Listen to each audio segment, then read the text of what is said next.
It's not one that I think is worth more than $10. It's essentially an Hermes dust bag made into this rectangle shape that is sold to you for between $500 and $700 depending on what size you go for.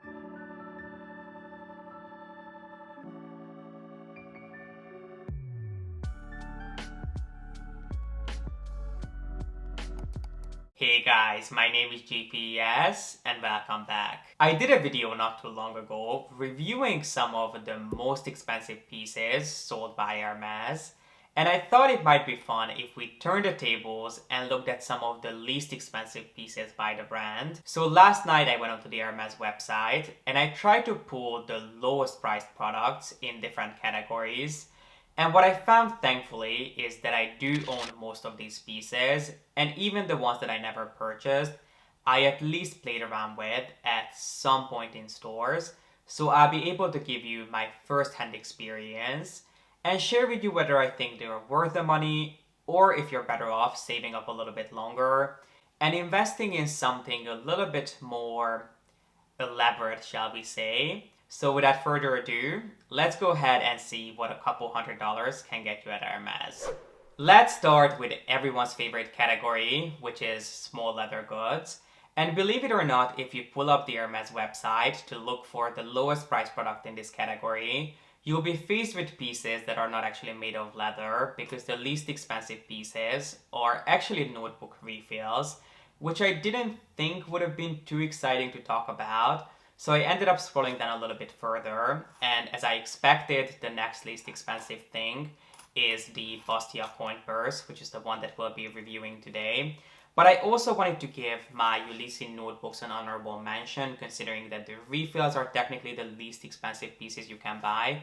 So we'll also touch on these really quick. But let's start with the Bastia coin purse, which is a piece that I know has a huge cult following. Every time I talk about this, I get so much feedback from you guys saying that you absolutely love this and you couldn't live without it, which I totally get, because if you've seen any one of my What's in My Bag videos, you know that I'm all about an organized bag. And the Bastia is one of those pieces that really helps you with that. But in case you're not familiar with this style, this is an extremely simple structure made of one piece of leather that is folded in to create this little envelope style design, and it's a perfect square. And it was originally created to store coins, which I feel is really what it fits best. So you're basically supposed to put your coins in here, and then whenever you want to use them, you could just turn it upside down and all your coins are going to fall into this little compartment on the back. And it's one of those pieces that I feel you would really enjoy if you're someone who actually uses cash, but I find that I never really ever carry cash with me.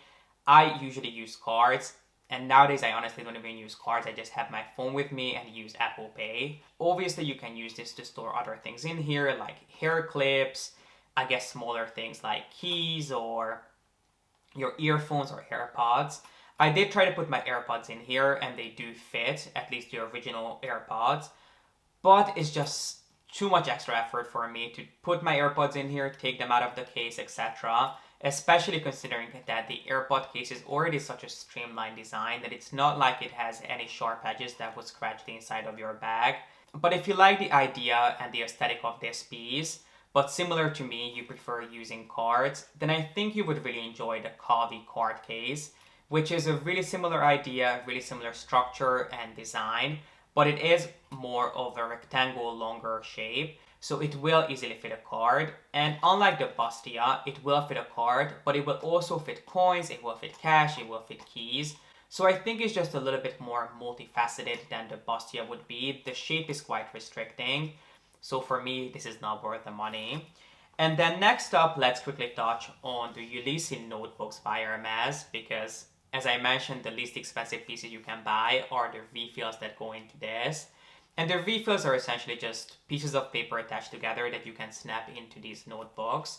I have two of them, both of them in the PM size, which is the small size, not the smallest, but the small size. So they come in 4 different sizes: mini, PM, MM, and GM. And I have the PM size here. I am someone who's really big on writing things down, physically writing them down, so I always like having a notebook with me. And I love the Ulysses notebooks. if I could go back in time, I would probably buy one of the larger size notebooks. So I would probably go for a GM or at least an MM. I find that the PM is just a little bit too small for me. And I bought these thinking that these would be perfect because they would fit into smaller bags as well. But I find that if I reach for a smaller bag, these would be too large to fit into a smaller bag already. And if I go for a larger bag, it really doesn't matter if my notebook is a PM, an MM, or a GM, because if I go for a larger bag, any one of those would fit. And these are already quite heavy, so I don't think a couple of extra centimeters would add too much weight. So if you like a smaller notebook, go for the PM. I really don't have anything against these. It's just a personal preference that I would like a larger notebook.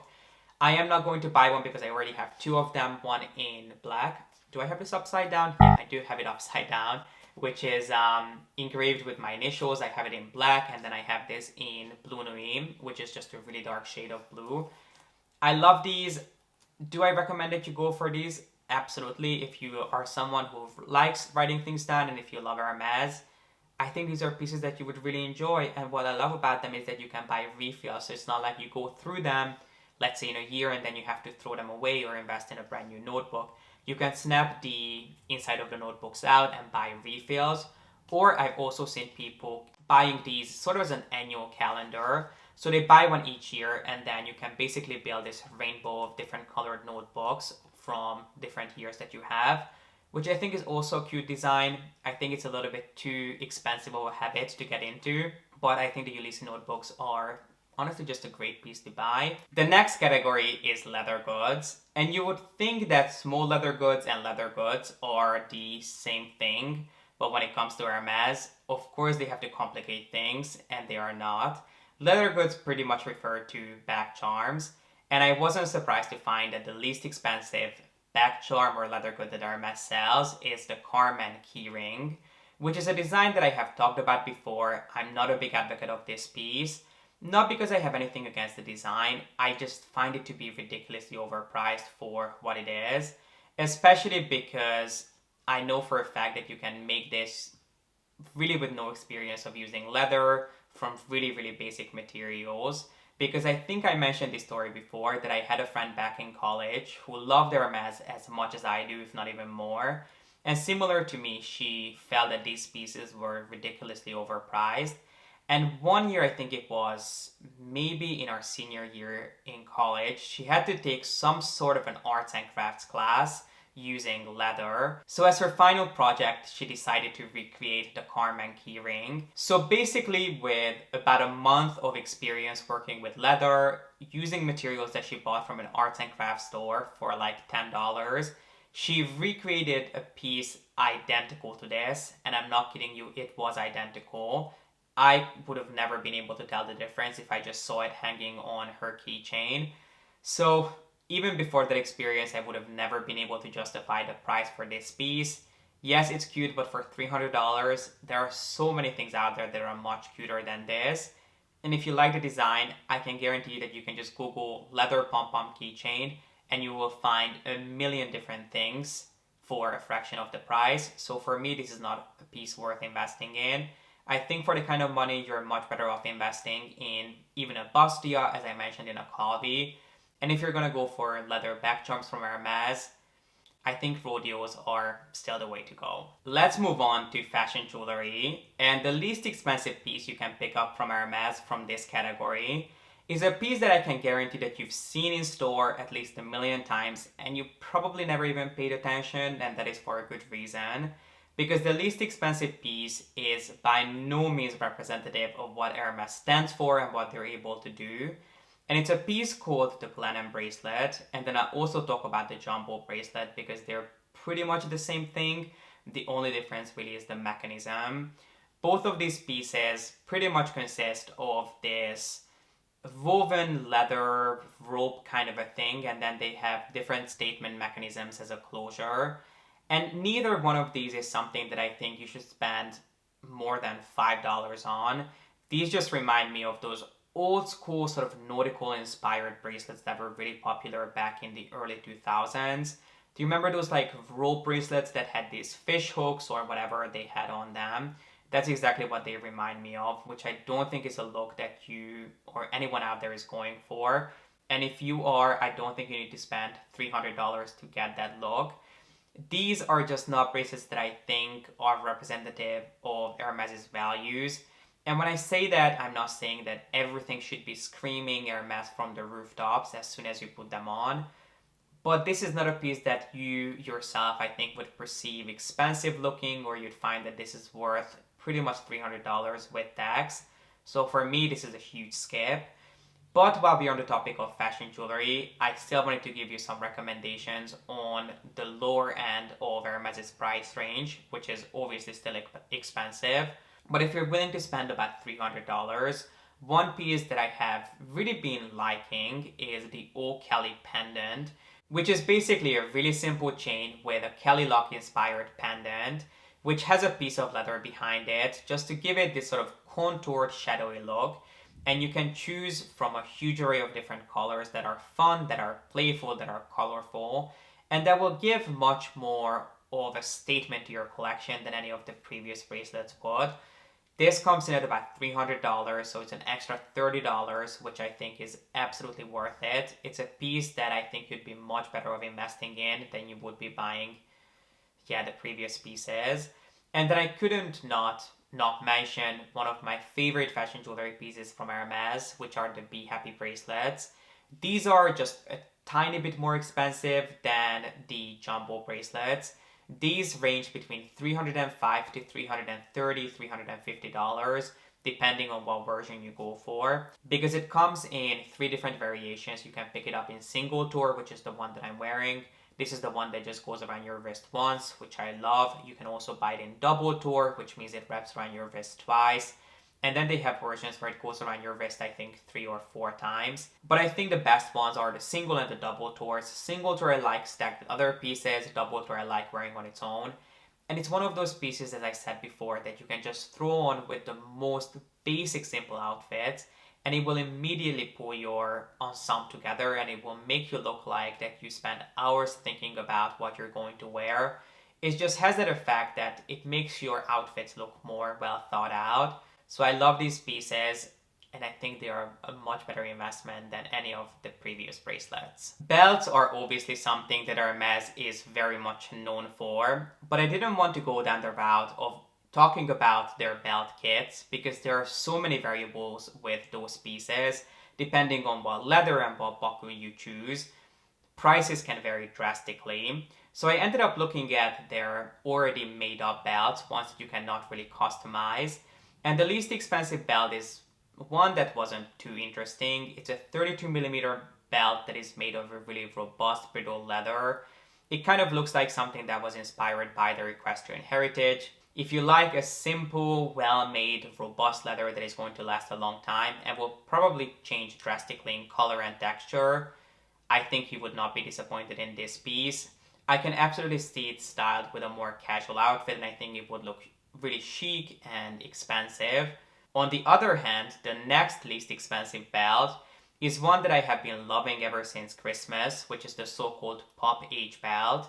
This is one that I unboxed in my Christmas haul, which I will have linked up here.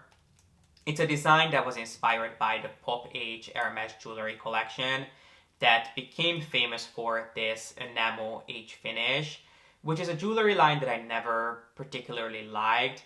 Similar to some of the previous fashion jewelry pieces, I felt that the Pop Age line was just a little bit kitschy looking and a little bit overpriced for what it was. But when it comes to this belt design, I have been absolutely loving this. I think this is the perfect belt for you if you love Hermes and if you love what they stand for. But you could never quite get into their belts because you felt that they were a little bit too loud for you. I think you would absolutely love these because it does feature an age. It does have obviously all the different elements that we love Hermes for. But it's really subtle, it's really understated, and it goes with everything. I find the width of this to be perfect, either to be worn around your waist or around your hips over a dress or a blazer, or as I wear it in jeans. I love that the hardware is tone on tone, so it's not too loud. But every time you put this on and you tuck your shirt or you tuck your t-shirt in, it just adds this really cool and luxurious touch to any outfit you style this with. So I have been a huge fan of this and I wanted to give you guys an update. And last but not least, let's talk about the least expensive bags sold by Hermes online. And last night when I went onto the site to pull the least expensive bag that is currently available, I was heartbroken to see the Furby bag insert, which is a piece that I have an entire dedicated video on. I have other videos reviewing it and talking about it and pointing out the pros, which there aren't many of, and the main cons of this piece, which honestly, long story short, in case you haven't seen my previous reviews, it's not one that I think is worth more than $10. It's essentially an Hermes dust bag made into this rectangle shape that is sold to you for between $500 and $700 depending on what size you go for. It is flimsy, it is underwhelming, the sizes don't even correlate with actual Hermes bags. So if you're interested in my full-on review, I'll make sure to have them linked down below. And that was the least expensive bag when you look at Hermes bags.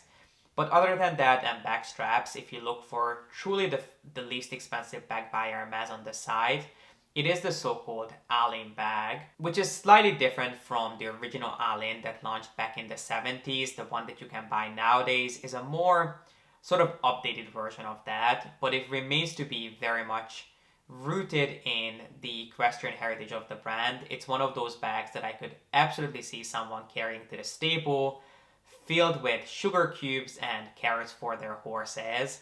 But the Alain bag is just a super cute, casual, simple bag that I think would be quite comparable to the Evelyn. A couple of downsides to this bag, however, are the fact that it is an extremely flat structure. So if you're someone who carries quite a bit thinking that this is a bag that you'll be able to fill, that is not the case. It's one that you can really only fit a few things into, mainly more flat things, so probably a card holder, maybe something like a bustier, your phone, and maybe a hand sanitizer, and that would probably be it. Because the bag really doesn't have any structure to it, so as soon as you put something that has more dimension to it, you have this huge bulge on the bag that will take up quite a bit of space. So that is something for you to keep in mind, that it is extremely flat. And then the other thing is that is a con in my opinion, is the sort of flowery details that it has on the front of the bag. If you take a close look at this bag, you can see that they attach the strap to this bag with this really weird design element. They basically took the leather strap that creates the crossbody for the bag and they folded it in a way that creates these almost flower-like little creations, which I don't really get. I don't know what it has to do with Hermes. I don't know what it has to do with equestrian pieces. I get that they were trying to twist and turn it to make the piece a little bit more interesting, but I definitely don't think that this was the right way to go. I think the strap would have looked much better if it was attached to the bag with some sort of maybe a metal piece that is inspired by, maybe a horse bite or a stirrup, or if they just left it really simple and just put in a really simple leather strap that was attached to the back of the bag. I really don't get those flowery details, which was really the main reason for me that I was always like, I'm not sure how I feel about this bag. But really, other than that flowery detail, there really isn't anything bad I can say about the Alain. It's fun, it's cute, it's understated, and it is functional at the end of the day. Do I think it's the best introduction to the world of Hermes? Definitely not. I have quite a few videos talking about my favorite, more entry-level bags to Hermes, which I will have linked up here. I don't think any of them are as inexpensive as the Alain, but for a few hundred more dollars, you can definitely buy pieces that have just a little bit more of a wow effect to them than the Alain would. But if you're looking for a simple bag and if you're all about understated pieces that are functional and you're into this sort of equestrian aesthetic, I don't think you'd be disappointed with the Alain. But this completes my video on some of the least expensive pieces by Hermes. I hope you guys enjoyed this. And do let me know if you own any one of these pieces, if you would consider investing in any one of them. I would love to know. And if you enjoyed this video, then please make sure to give it a thumbs up. And don't forget to subscribe. And as always, thank you so much for watching. I appreciate you being here. And I hope to see you in the next one. Bye.